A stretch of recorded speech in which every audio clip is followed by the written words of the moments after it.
제29장 홍산의 몰락과 새로운 무림질서 13화.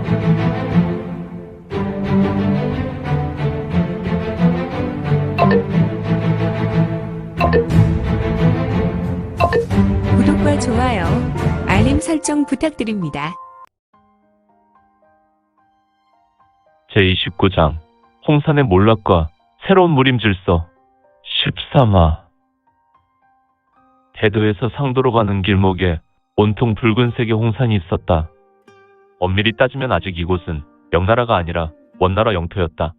원나라 마지막 황제 토곤 테무르가 아직 살아있으며 이곳은 곳곳에 원나라 별동대가 활동하는 곳이었다. 지금 이곳 주변으로 영웅의 군용과 마교 고수들의 진영인 임시 군막을 치고 교통하고 있었으니 휘잉 스스스스스스.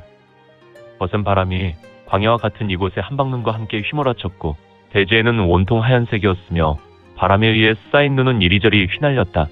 일반인이라면 이 밤의 이 기후 앞에 살아남을 자는 없을 것이다. 그런데 이러한 눈보라에 옅은 불빛이 보였으니 바로 영웅이와 마교의 군막 수십 동이 언덕 너머 희미한 불빛을 밝히고 있었는데 이때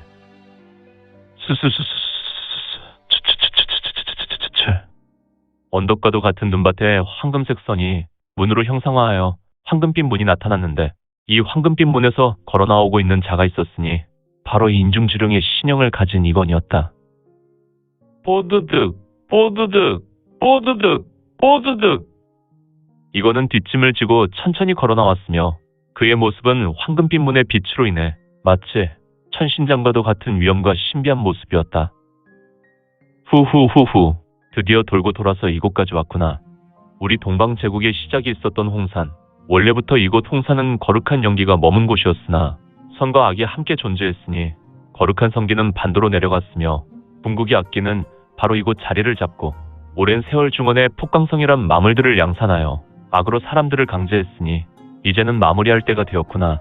물론 불사도에서 아수라 대왕지문을 맡고 있었지만 우리 불사도는 최중도의 배신으로 실패했지.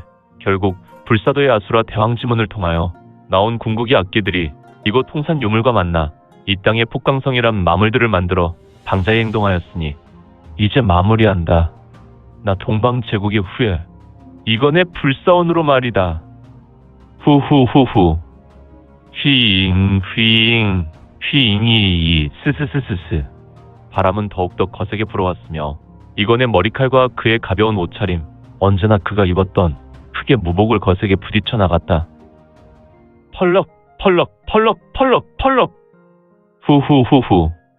비록 바람은 더욱 거세지면 눈발을 날리고 공기 찢어지는 소리가 주변을 떠나가게 했지만 공기의 파공음도 바람이 찢어지는 괴성음도 이건이 웃는 소리를 막을 수 없었으니 그의 웃음은 은은하게 온 대지에 가득했다. 자, 이제 시작해볼까?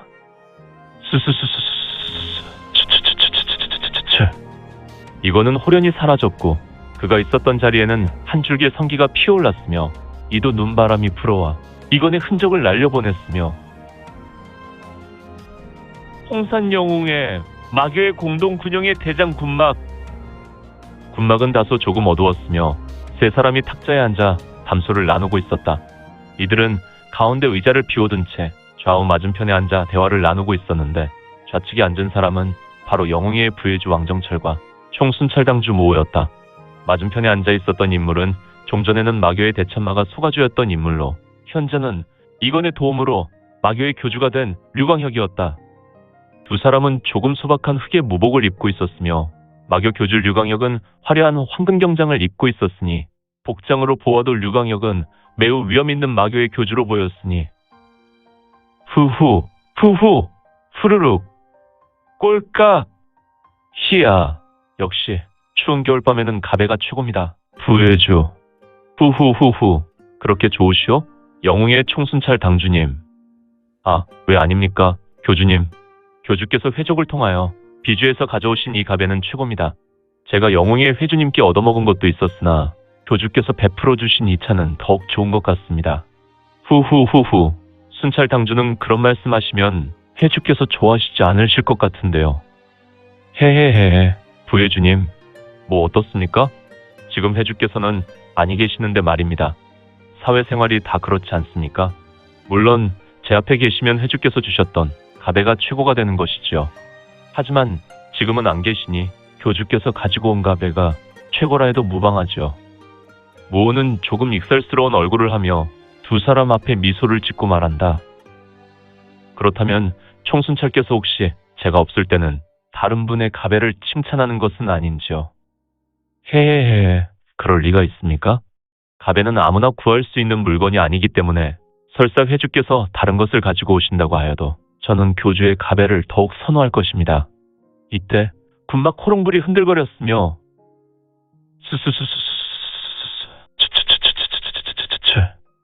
내 녀석의 말은 잘 들었다. 엥? 이건의 신형은 탁자 가운데 상자에서 흐릿하다가 뚜렷한 신형이 되었고 헉! 벌떡! 회주를 베어! 벌떡! 회주님을 베어! 스르륵! 마교 교주 류광혁이 대업을 뵙습니다. 부혜주 왕정철과 모호는 일어나 허리를 굽혀 이건에게 예를 표했고 마교 교주 류광혁은 일어나 강호 무림의 예로 포관하였다. 아, 자리에 모두 앉지. 그리고 무호, 넌 앞으로 나한테 가배를 얻어먹지 못할 것이다. 헉! 그런 가혹한 녀석아, 너는 내가 앉아서 천리를 내다본다는 것을 알고 있지 않더냐? 나를 누구보다 더 잘 알고 있으면서 내가 자리를 비웠다고 그런 말도 안 되는 말을 하다니. 에고, 회주님, 그래도 이건 아닙니다. 아니긴 뭐가 아니란 말이냐? 회주님도 한번 차를 드셔보시죠. 제가 빈말로 하는 것은 아니란 말입니다. 그래? 졸졸졸 조르르르르르. 이거는 자신의 찻잔에 가배를 따라 마신다. 꿀꺽. 좀 괜찮구나. 그래도 뭐, 넌 앞으로 내 가배는 먹지 마라. 괘씸죄다. 모호는 세상 무너질 듯한 표정이었고 이를 보고 있었던 세 사람은 흐뭇한 미소를 지었다. 녀석, 내일 내가 하는 것 봐서 사면해주지. 네? 내일 우리는 홍산 밀전으로 들어갈 것이다. 이제 폭강성을 모두 마무리해야지. 아, 형님. 제가 선봉에 나서서 형님의 마음에 들도록 하겠습니다. 하하하하. 알겠구나. 알겠다. 후후후후. 허허허허. 헤헤헤.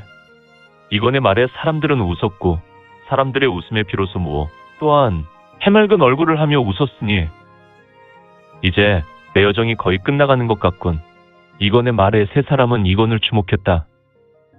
그대들 모두는 알고 있을 것이다. 나는 천적인 폭강성의 소멸을 위해 강호 무림에 나와 활동하는 것을.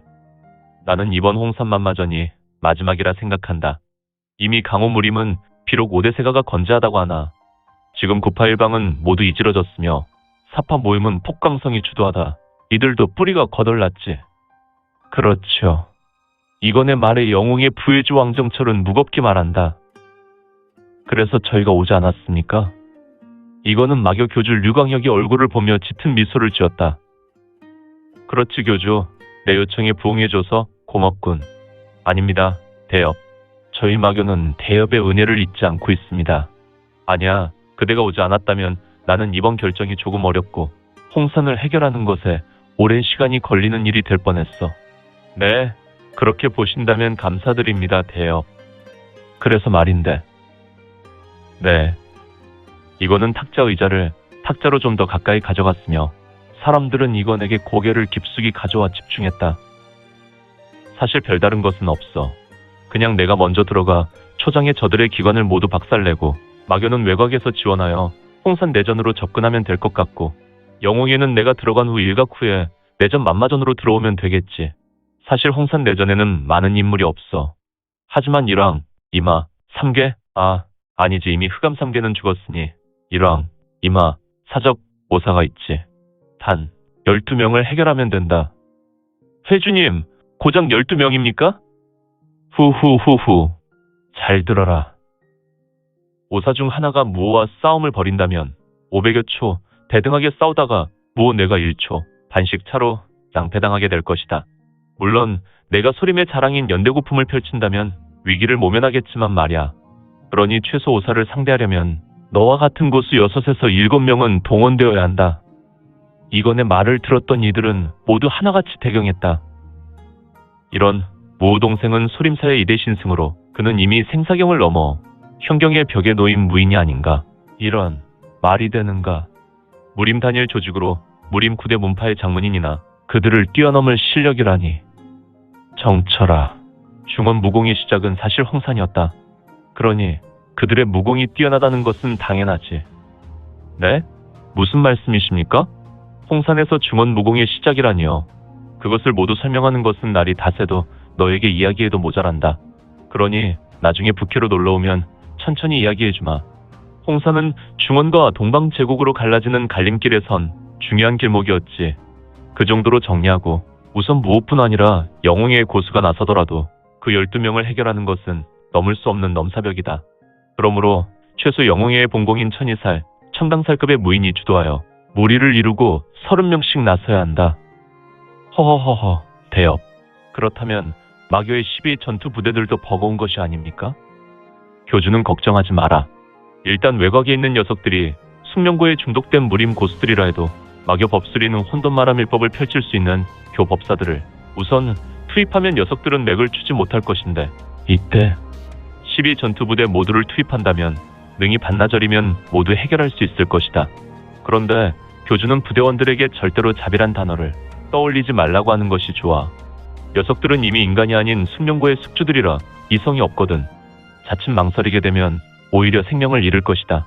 꼭 명심해야 해. 허허, 대엽은 명불허전입니다. 어떻게 우리 혼돈마라밀법을 아시고 계시며 이를 펼칠 수 있는 교법사도 아시고 계십니까? 이들 교법사들은 성녀전과 함께 마교 비전인데 말입니다. 후후후후, 이것도 나중에 북해로 놀러오라고 차차 가르쳐 줄 것이니 말이야. 북해로 오시라고 하시는데 회주님, 그곳은 춥고 배고픈 곳이 아닙니까? 뭐 좋은 것이 있다고. 녀석 뭐야? 내가 소림사를 나올 때 세상이 어떻더냐? 네? 온통 신세계가 너의 눈앞에 열리지 않았느냐? 내 녀석은 한섭을 침으로 추운 곳, 더운 곳 할 것 없이 아무런 영향을 받지 않는 신체를 가지고 있건만, 만약 내가 오면 나는 내가 좋아하는 가베뿐 아니라 북해 빈궁이 자랑하는 설삼차를 내 녀석에게 하루 3차를 줄 수 있구나.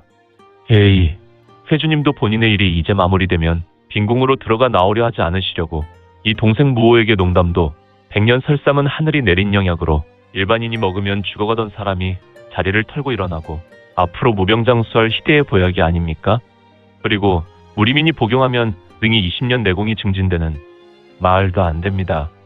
설삼차를 하루 3차라니요. 이 무호, 강호 4년차 그렇게 어리숙하지 않습니다. 후후후후. 하여튼 상구, 동구 이 녀석들 세전에 어린 양 무호를 다 버려놓았다니까. 너는 이 형과 다니면서 동고동락하고도 그런 소리를 하느냐? 나도 종전 북해 빈궁을 다녀오지 않았다면 너처럼 믿지 않았을 것이다.